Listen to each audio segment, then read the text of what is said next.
Okay, today's topic will be CPLD from CPLD actually. CPLD is complex programmable logic device. As you already know, a complex programmable logic device is a programmable logic device with complexity between that of PALs and FPGAs. That means it is in between PALs and FPGA in terms of complexity.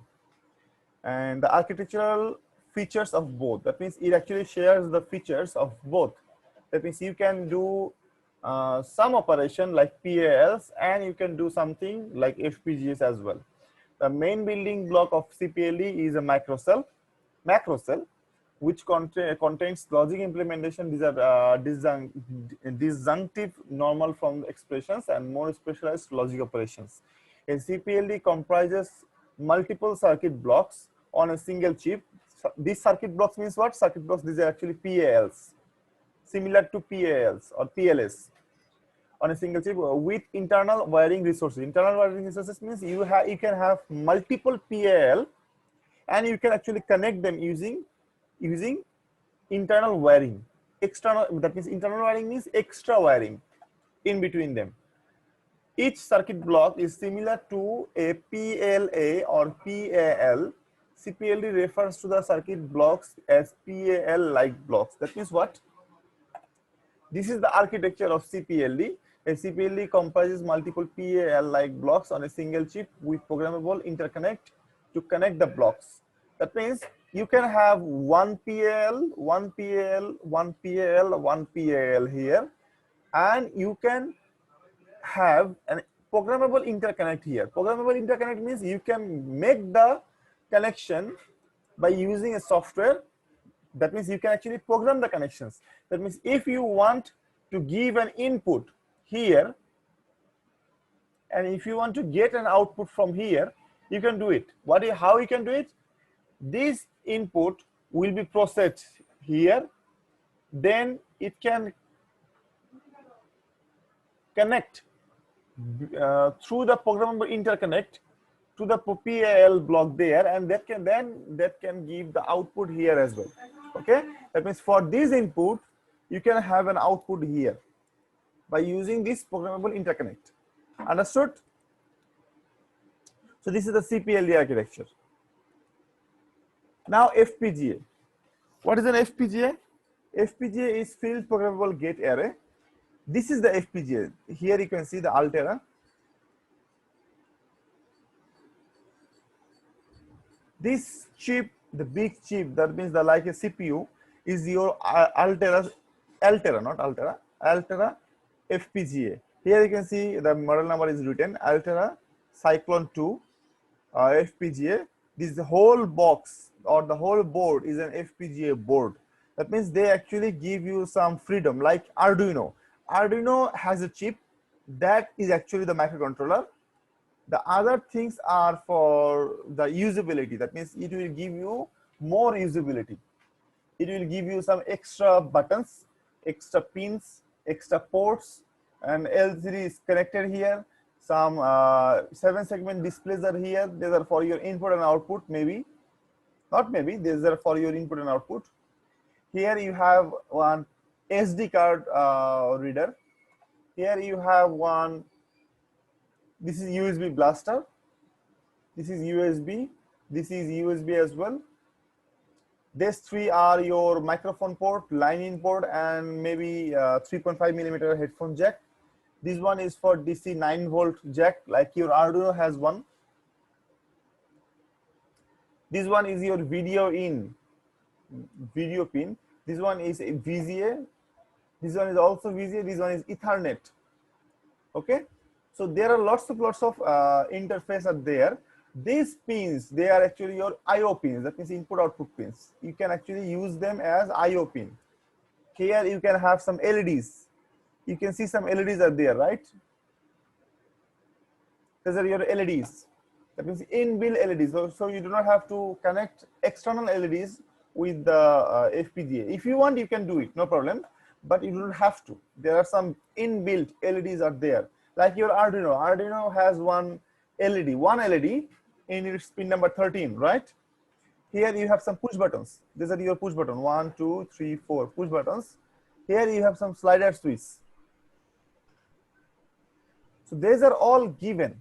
These are all given for simulating or usability of the FPGA. If you do not want to use the whole board, if you want to use the single board on your design, you can do it, no problem. Okay. So what is actually an FPGA? Let's watch. An FPGA or a FPGA is a field programmable gate array, is an integrated circuit, that means IC, designed to manufacture, designed to configure by the customer or a designer after manufacturing. That means hence field programmable. That means you will go to the market, you buy a chip and you bring it at your home or at your work field, then you can design or you can configure by using a software. That's why it is called field programmable. That means you can program the chip in sitting on your work field. That means in your lab, in your home, in your office, you can program it. That's why it is called field programmable. The FPGA configuration is generally specified using hardware description language, HDL. Hardware description language, HDL. That means you have to use one language, a program, a coding, some sort of coding, HDL, hardware description language, HDL, similar to that used for an application specific integrated circuit, ASIC. That means what language you have used for ASIC, you have to use the same language for FPGA. No.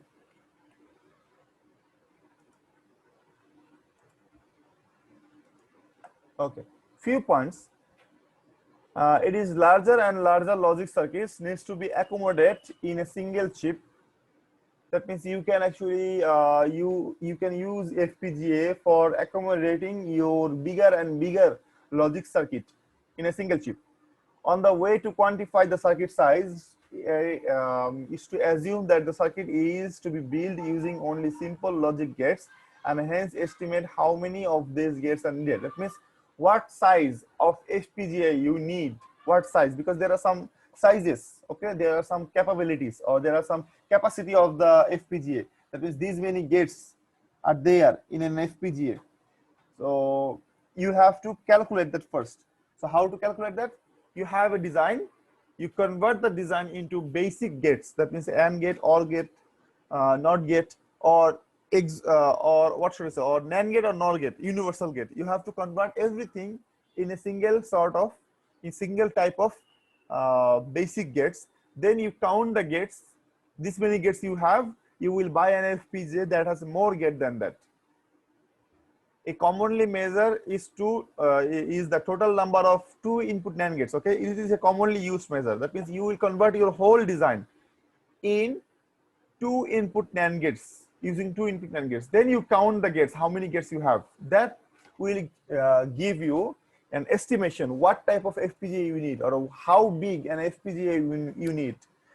Okay, like before making a project, you have to see how many input and output you need, right? If you have 20 LED to control, you cannot use Arduino Uno. You have to use Arduino Mega, right? Because Mega has 60 pins. That is why you have to measure the inputs first or outputs first. So this is how you should know what type of FPGA or what size of FPGA you need. Remember, by modern standards, a logic circuit with 10,000 gates is not large, it is small. Okay, few points. I want you to read all of these and I'm going to stop for 1 minute.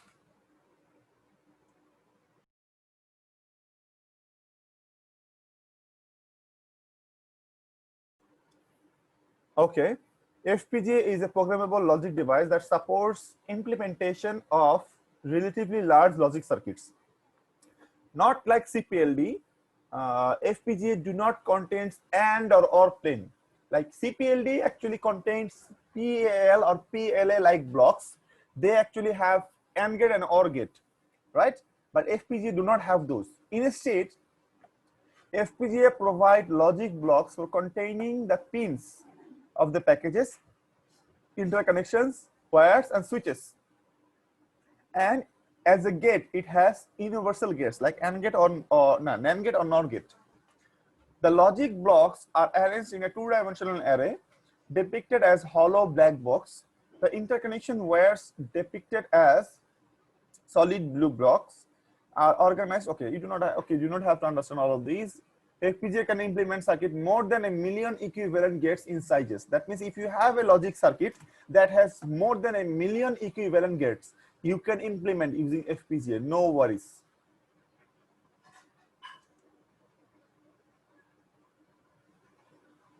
Okay, this is the FPGA structure. That means the very basic FPGA structure. Here you can see FPGA consists of an array of programmable basic logic cells surrounded by the programmable interconnect. That means these are actually your logic cells. That means your NAND or NOR gates. Here you have programmable interconnect in between them.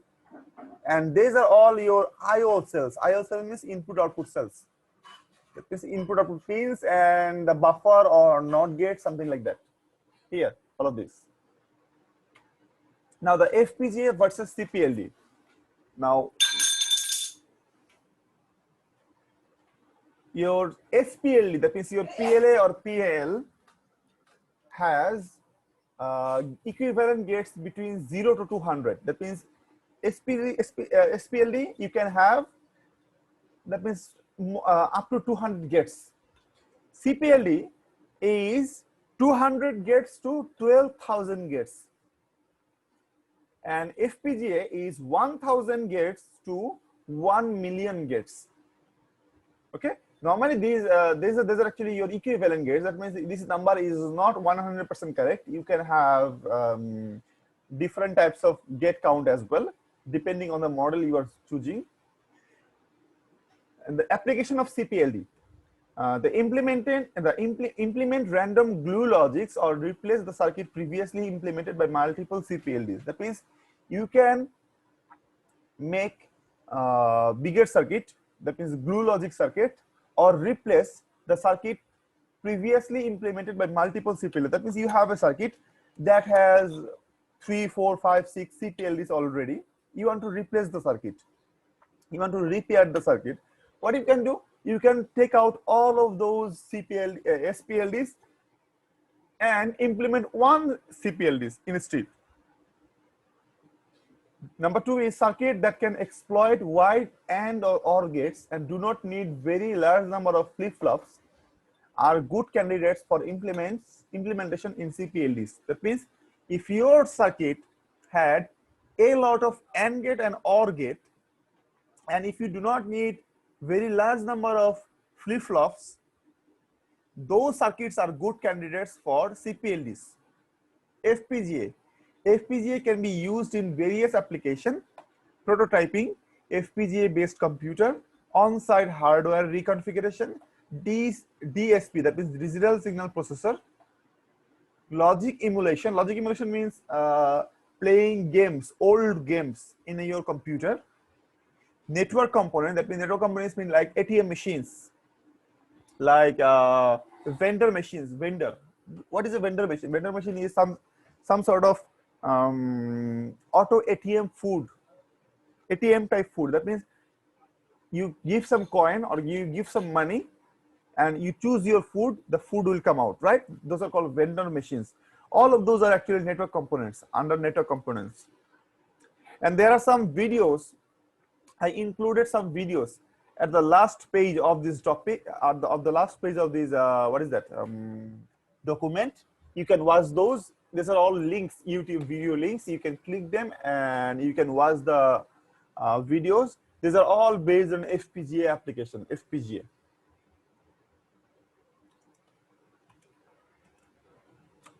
Now the memory. Next part is memory. Memory is the best essential element of computer because computer cannot perform simple tasks. The program and data that CPU requires during execution of a program is stored in this memory. That means your program want to execute a task, but the instruction and the process and the method and the data, those are actually stored in your memory. Let me give you an example. I told you to add 4, 5, and 3. What do you do? What your computer will do? Your computer will add 4 and 5 and store the addition somewhere. 4 and 5, that is 9. These two numbers will be added and the result will be stored somewhere. Where? Somewhere. Where? Where it will be stored? It will be stored in the memory. Then it will take the 3 and it will bring it here. Then that will be added again. 9 plus 3, that is 12. And it will give you the result 12. These simple tasks need memory. Why? Because if I tell you, okay, add 4, 7, and 2. If you forget instantly, you cannot give me the answer. Because just now I have said something. If you forget after 1 second what I have said, you will not be able to do the addition. Why? Because you forgot the numbers. Okay. Next, if I tell you, okay, add 4, 5, and 2. What do? You just add 4 and 5. Okay, 4 and 5 is equal to 9. Then you forget the third number. Okay, what is the third number? You can forget because if you have a short memory, if you have a short memory, you can forget, and you cannot actually perform this simple task. That's why you need a memory. Your computer needs memory. The memory can be of two types. One is primary memory. That is volatile memory. Volatile means that actually forgets after some moment or after you turn off the power. And secondary memory, that is non-volatile memory. That means that is permanent. Not permanent, I should say, that do not forget. Okay? That do not forget or that do not erase the data when the power is off. The data remains. Those are still non-volatile memory.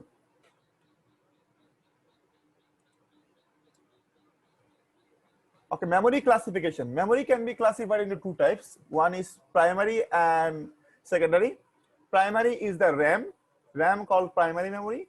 ROM, those are actually your secondary memory, ROM. RAM means random access memory. ROM means read-only memory. ROM can be classified into three types: PROM, EPROM, EEPROM. PROM is programmable read-only memory. EPROM is erasable programmable read-only memory. EEPROM means electrically erasable programmable read-only memory. What is the difference between PROM and EPROM? PROM means that is already, the data is already given and you cannot erase. That means that is one time write. That means you will write some data and that will remain. That is called PROM. EPROM. EPROM is the erasable. That means you can give the data and you can erase it. And what is the difference between EPROM and EEPROM? EEPROM is electrically erasable. Then what is this? What type of erasable this is? This is UV. That means ultraviolet ray based erasable programmable memory. What is that?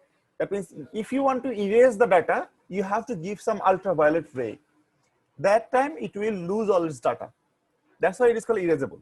And this one, you do not need to give any ultraviolet ray. You can actually use software to erase the program. So, and RAM. RAM can be classified into two types: SRAM and DRAM. Static RAM and dynamic RAM. Okay, here you can see a picture of EEPROM. EEPROM. No, not EEPROM. EPROM. This is the picture of EPROM. How can I tell that? Can you see there is a hole on the chip? Everyone, can you see the hole on the chip? Yes, sir. We can see. Okay. Yes, sir. Yes. That means when you give some data, it will remain. After you expose some UV. After you expose some UV, okay, UV, this is UV. If you give some UV here, all the data will be gone. Okay? That's why it is called EEPROM. That means you can actually program by using UV, ultraviolet ray. Okay. ROM, it stores crucial information essential to operate the system, like program essential to boot the computer. That means you need some program that has to be stored somewhere, that will not be gone, that will not be forgotten. That means program essential to boot the computer, booting information. It is not volatile. That means it will not forget, it will not be gone unless you want it to be gone. Always written data. Always written data means it will always read the data when needed.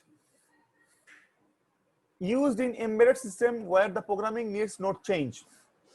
That means like your TV, like your car, like your calculator. Your data needs not to be changed. You do not need programming anymore. Once you program it, it is forever running, like your calculator. The programming is done before manufacturing. After manufacturing, it is running, right? So used in used in calculators and peripheral devices. ROM is further classified into 3 types: PROM, EPROM, EEPROM. PROM is programmable read-only memory. It can be programmed by the user. Once programmed, the data and the instruction, it cannot be changed. Okay, you cannot change anything once programmed. But once you program it, it is forever.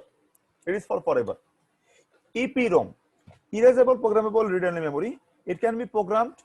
It can be reprogrammed to erase the data, expose it to ultraviolet light.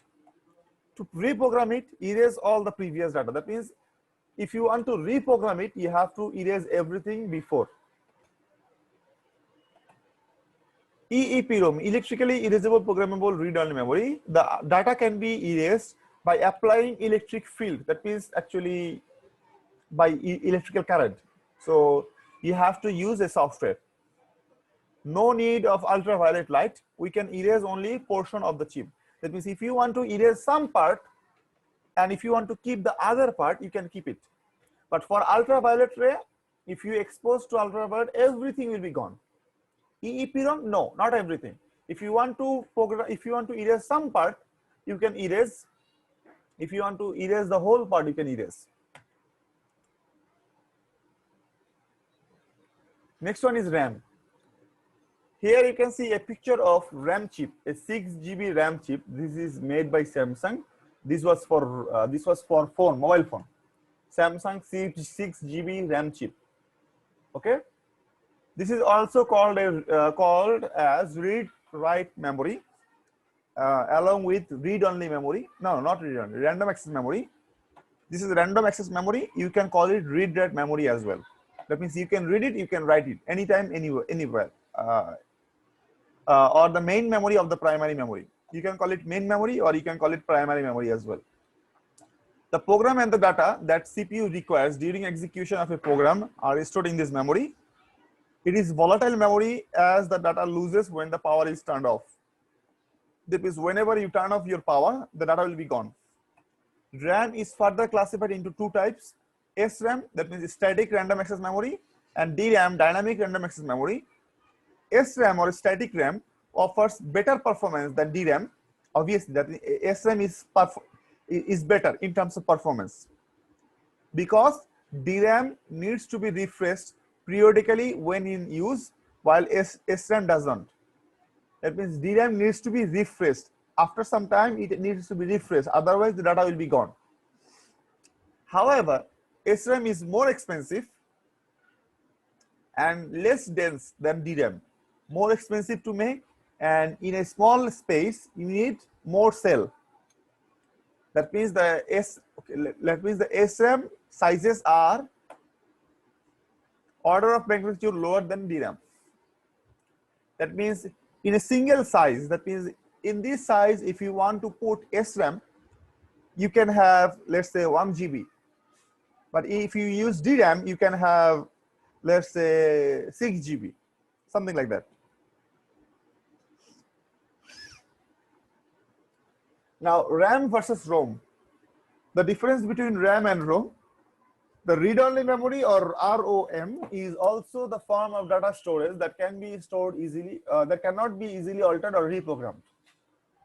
RAM, you can actually erase the data easily, or you can access them randomly at any time, any order, or from any physical location, allowing quick access of and manipulation.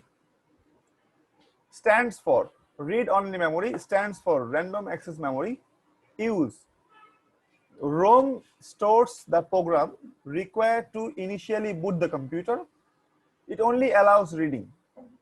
Okay, once you program it, it only allows reading. RAM. RAM allows the computer to read data quickly, to run application. It allows reading and writing. Volatility. ROM is non-volatile. That means its contents are retained even when the power is off. RAM is volatile. That means its contents are lost when the device is powered off. Types. The types of ROM include PROM, EPROM, and EEPROM. The main type of RAM are static RAM and dynamic RAM. Writing data is slower, writing data is faster.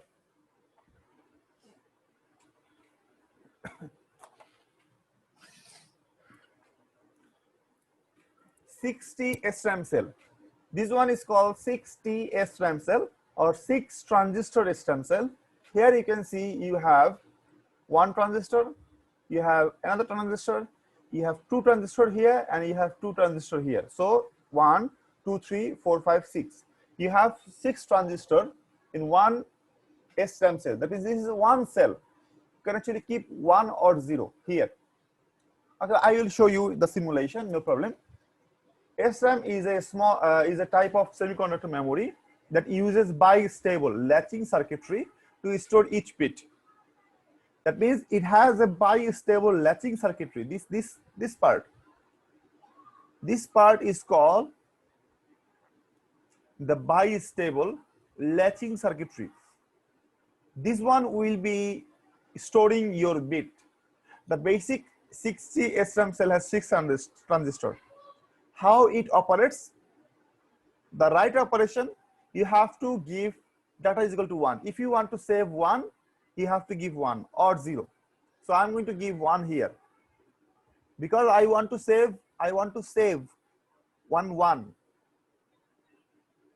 Data bar should be 0. So this one should be opposite. This one should be 0. Then you have to select the 1. Select means row select. You have to give 1. Once you give 1 here, this NMOS will be on. This NMOS will be on. So this 1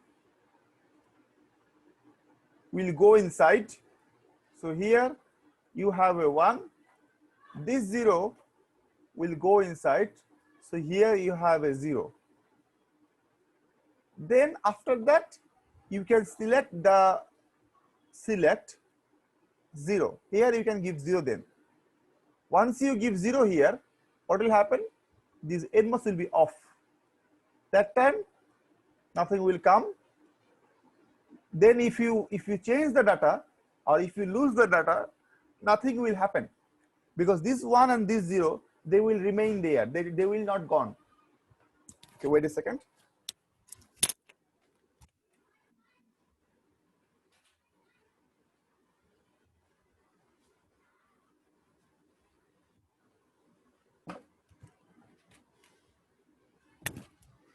Okay, so they will remain there.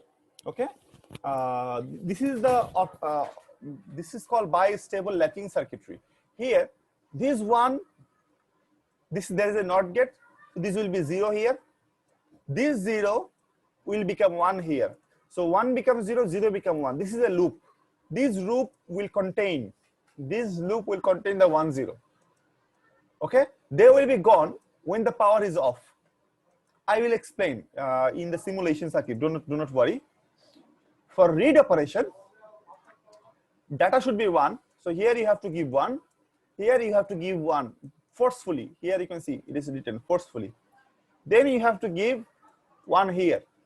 If you give 1, your NMOS will be on, NMOS will be on. Now, if there was 1 before and 0 before, here you are giving 1.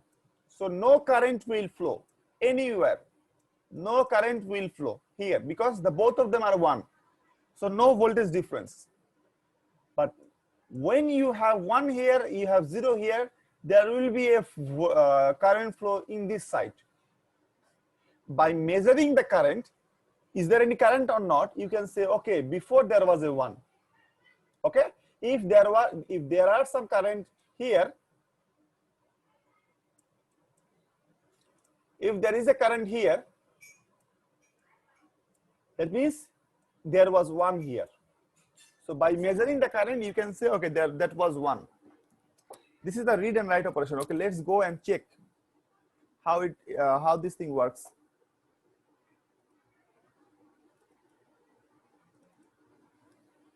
I'm going to build one SRAM.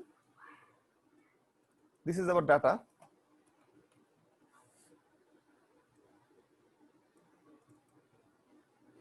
This is a data bar. I need a NOT gate. I need another NOT gate.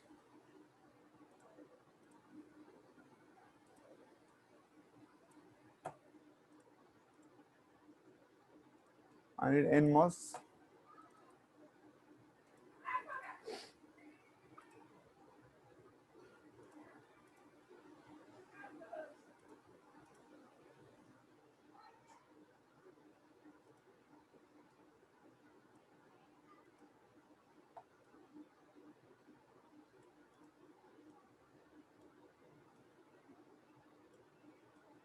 This is our select.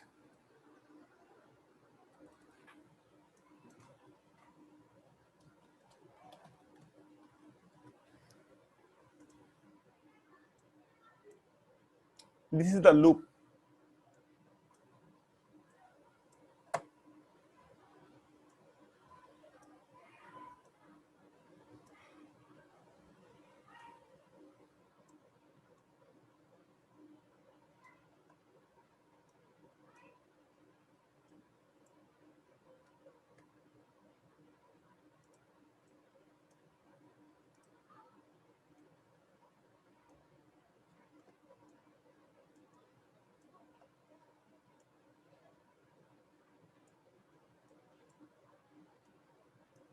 Okay, now here, if I run, so first of all, there is nothing inside. You can see there is nothing inside. Here, not 1, not 0, because it is gray color. If this was blue, then it was 0. If this was red, it was 1. Here, before it was gray. That means nothing, not 1, not 0, nothing.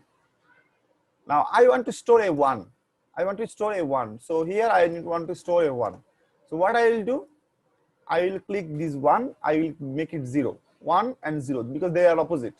Now I will select, then I will deselect. Now if I change the data, see, the 1 remains. How 1 remains? It is red color, it is blue color. So this is 1, this is 0. So no matter how I change my data, nothing will happen. Can you see that? Nothing will happen. It will remain there, no matter what happens. Understood? So once I turn off the power, this is the turn off the power. If I turn off the power, then the data will be gone. Here it is a gray again. That means data is gone. So this is actually your basic SRAM cell.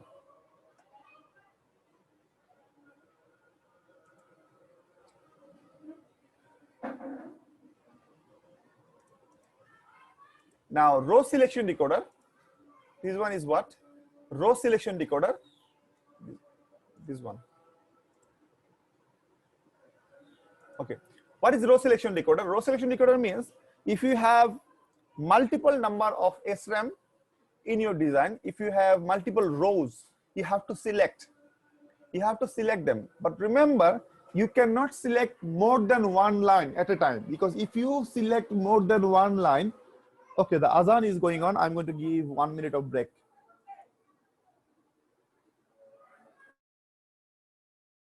So as I was saying, you might have to build one row selection decoder circuit, because you cannot actually select more than one line at one time. Okay, more than one line at one time, because if you select more than one line at one time, your data might go to the both places.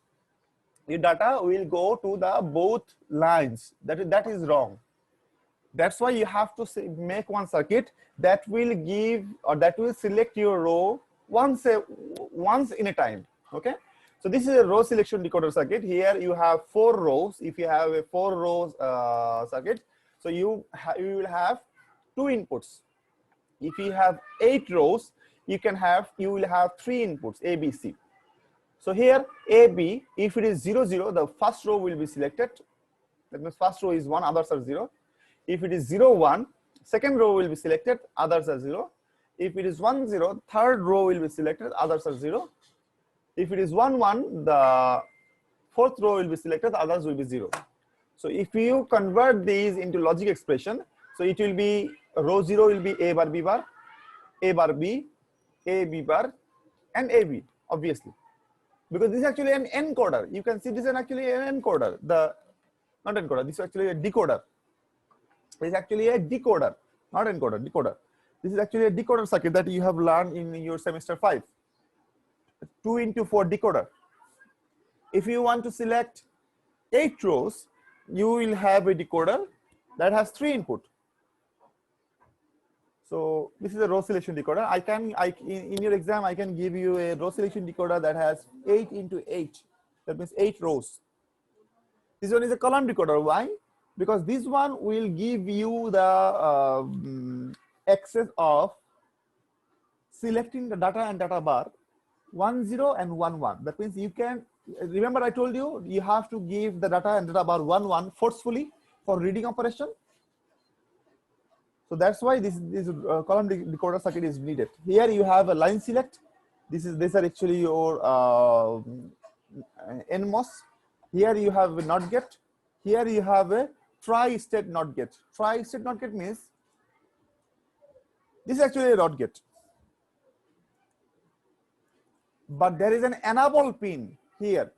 That means if you give 0, this will not work like a NOT gate. No, it will not work like a NOT gate. Whatever you give 1, nothing will have. Nothing you will have here. It will be Z. Z means gray color. If you give 0, nothing will happen. It will give you 0. It will give you Z. But if you give 1, then it will work like a NOT gate. If you give 1, the result will be 0. If you give 0, the result will be 1. If you give 1 here, that is if you enable the circuit. So this is called tri-state NOT gate. This is normal NOT gate. So this is actually your column decoder circuit. I will show you how this thing works. This is a 4 into 4 SRAM array. So we are going to build this one right now. Everyone see how I'm going to do it.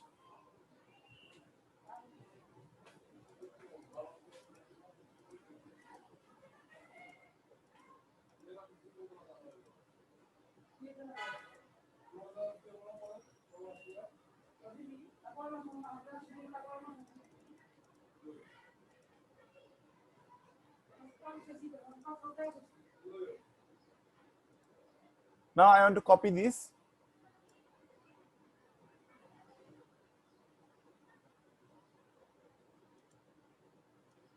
Because I want to make 4 into 4.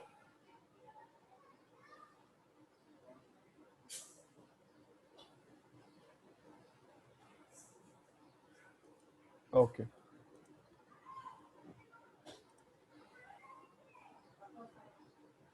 I want to copy this here.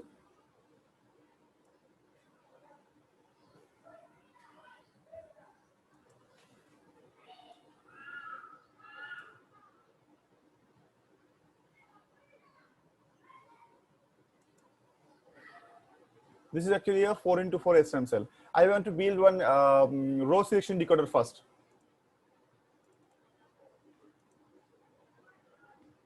How? Here I have one input, that is your A. Here I will have another input that is B. Now I need 4 AND gate. 1, 2, 3, 4.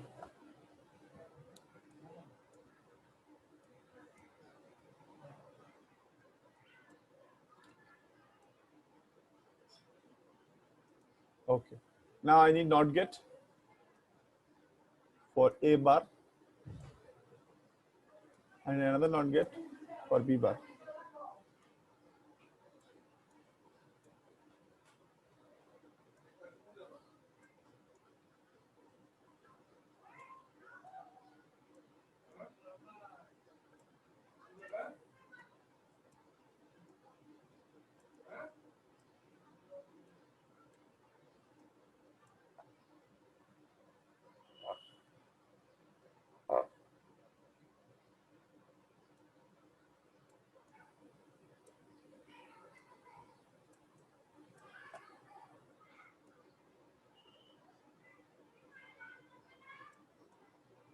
First one is A bar B bar.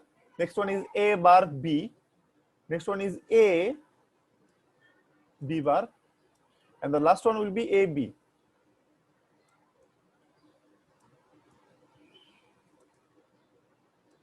Okay.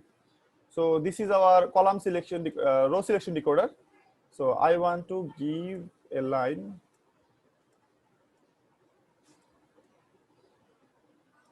here. So they will be selected by this AND gate.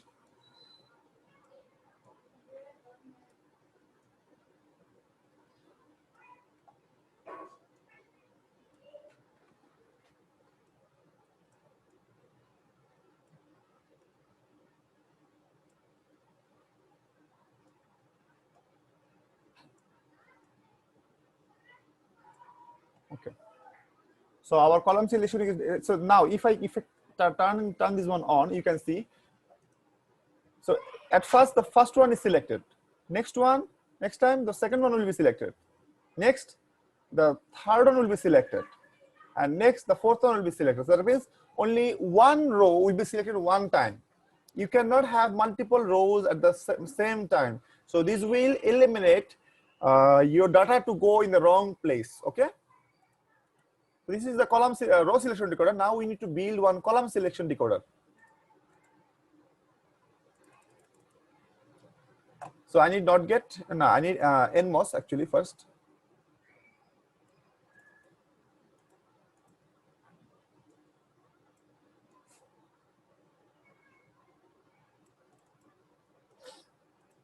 Then I need a not get. Okay, these are actually your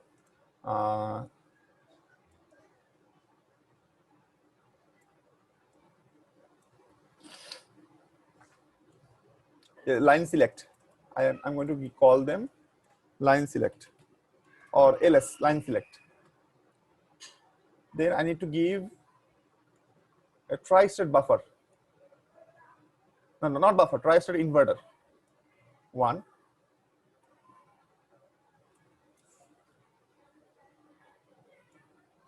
Another. Tri-state inverter are here, right? Tri-state inverter will be connected to our NMOS. Okay.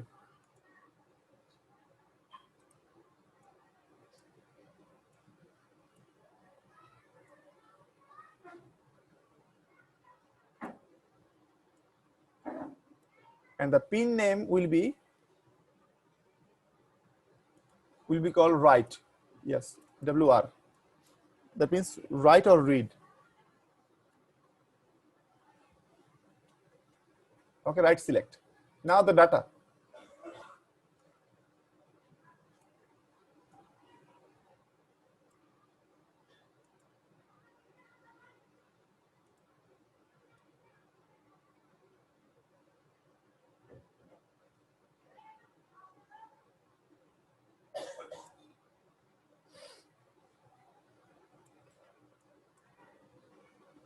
Okay, I'm going to give this one here.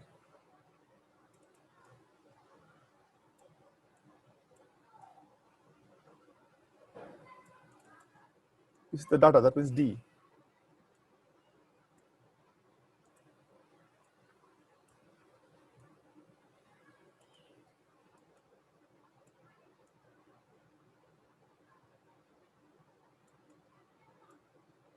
This one will go there and this one will come from here. Okay. So this is actually a column selection decoder. So I'm going to select all of these. I'm going to copy these.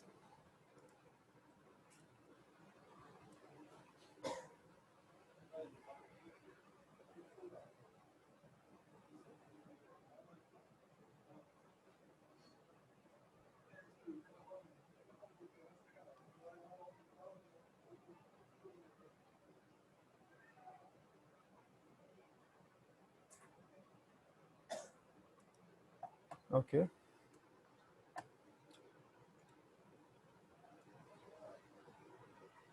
I'm going to connect.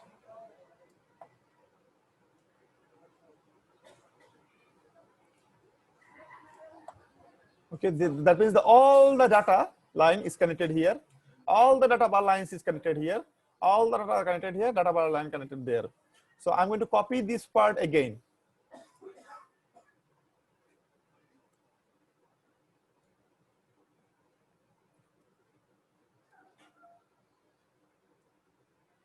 No, no.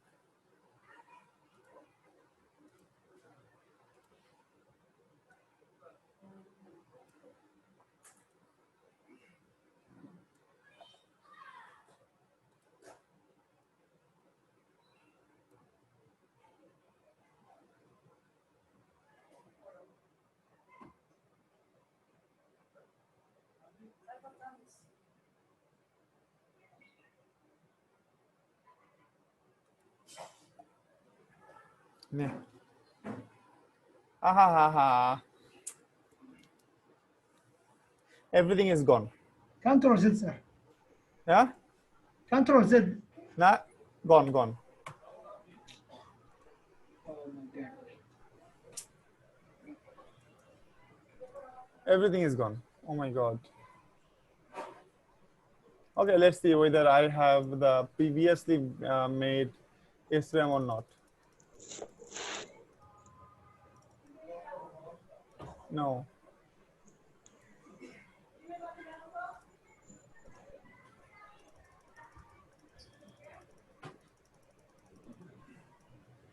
Maybe.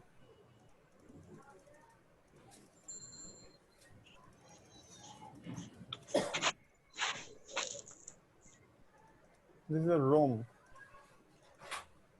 This is ROM, not RAM, ROM cell. Okay? This is ROM, read-only memory 8x8. Yes. Okay? So maybe it was made before, but I do not have the file here. Sometimes it happens, so you do not have to do not be impatient. Okay, sometimes it happens. See, I was making, I copied something and everything is gone. So it can happen, but you have to make it again. Or what mistake I made, I was supposed to save it after some seconds. Okay, Control S, something like that. After we make something, we save it. Make something, save it. This is how you should do it. Yes, sir. Understood? Yes, sir. Yes, sir. Okay, let's see whether it is here or not.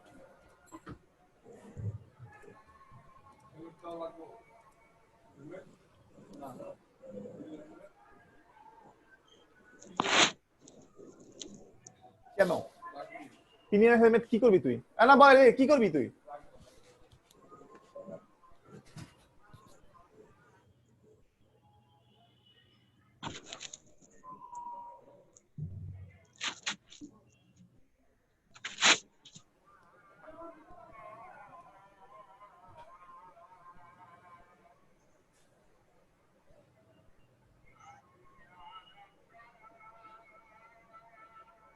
Okay, I cannot find it out.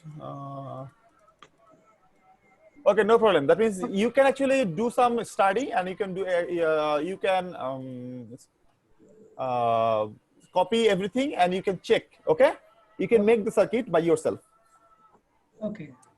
Now this one is one transistor DRAM cell.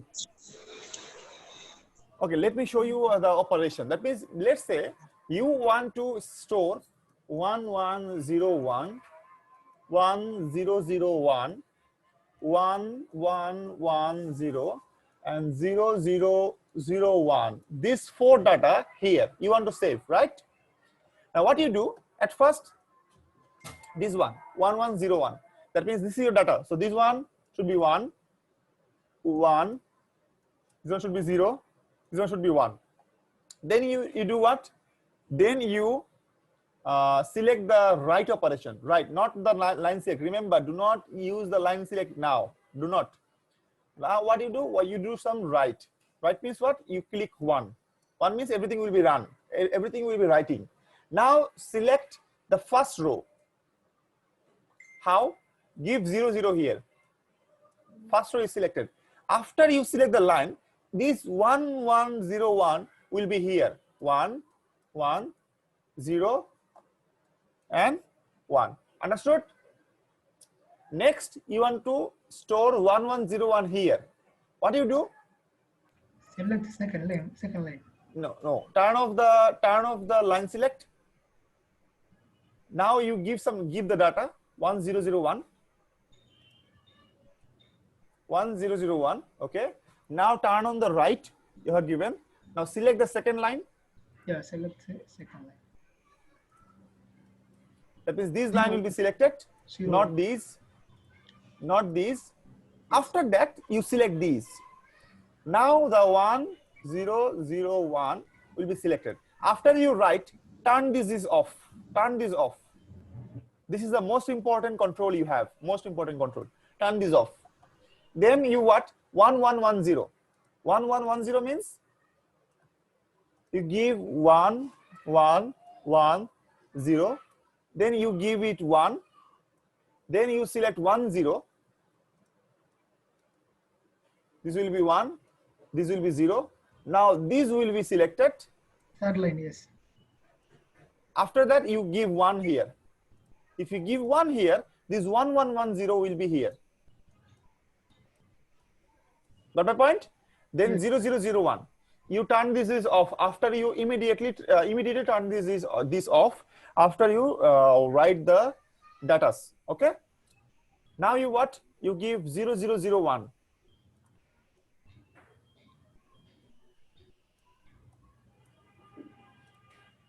0, 0, 01. 1. Then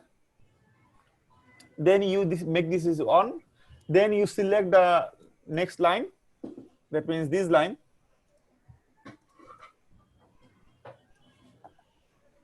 After you do that, you click this is 1.